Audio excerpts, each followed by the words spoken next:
I must admit that many of the projects that we are working at a larger scale today had been initiated in Maharashtra, especially Digital Panchayat with Ravi Ghate and SMS1. And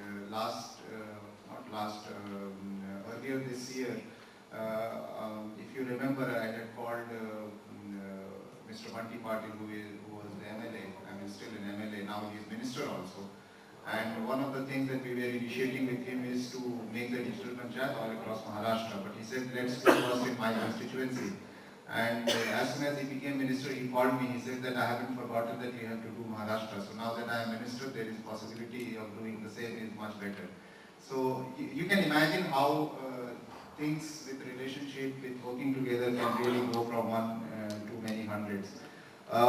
We are really going very, very late. I would request Rajneesh Singh, who is the head of Regional Bureau for Asia for Internet Society, to come over and speak to us. I must tell you that the topic of focus that this year we decided to empowering rural communities for wireless and mobile and broadband was together with him because we were doing some kind of projects together. So, Rajneesh, over to you. Thanks, Osam. So how do I follow Mr. Power's presentation?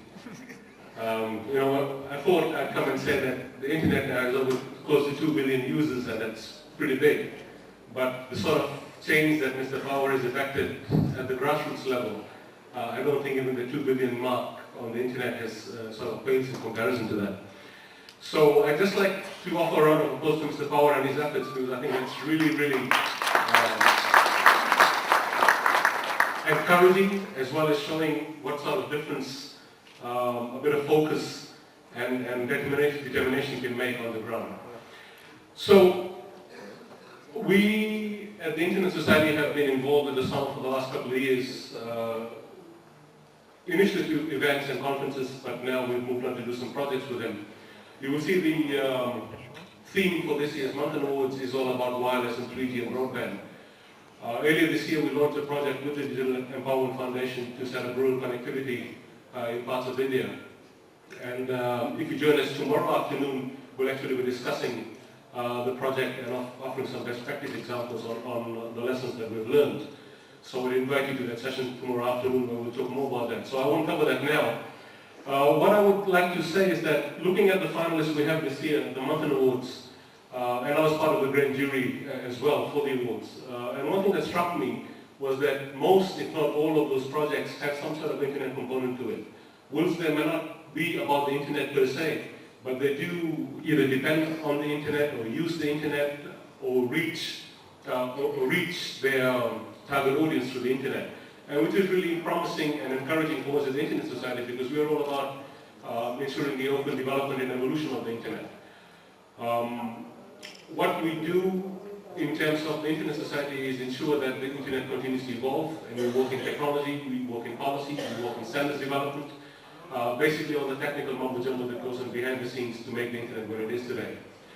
The internet, of course, is at an interesting point in time at the moment where we have a lot of new evolutions and changes coming through.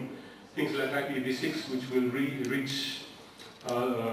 which will raise the scale of the internet. We have internationalized domain names coming through, which will allow the use of the internet in local languages, and so on and so forth. What I just want to touch on very quickly, knowing that we're running short of time, is about content. So let me ask you a question. How many of you are content consumers? If you could raise your hand, please. Do you consume content on the internet? Okay, how many of you are content producers? How many of you produce content on the internet? Either through blogs or setting up sites or whatnot. So, okay, what I see from the raised hands is that there are more content consumers than there are content producers. And that's, I think, one of the challenges we have globally at the Internet Society. If we want to increase internet penetration at the local level, we really need to become content producers as well as content consumers. And pretty much wherever I go in the developing world, I see the same trend, that it's all about consuming content, but very little about producing content. Of course, changes are afoot. We need to have internet access to actually produce the content.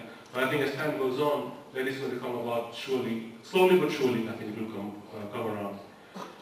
So I think I'll leave it at that because I know you've got a few more speakers lined up and you're smiling away. That means get off the stage. So my last comment will be this. In your conference kits, you will see 3 brochures about the Internet Society. One is about what we do. One is about our Next Generation Leaders program, which is about training our people to understand Internet policy and Internet technology. So if you have colleagues and acquaintances, or even yourself, if you are interested in that, I invite you to apply for that. And thirdly, and lastly, there is a little postcard-sized brochure that says Join the Internet Society. Now, membership in the global member category is free, so I invite you to join and help us build a better Internet. Thank you.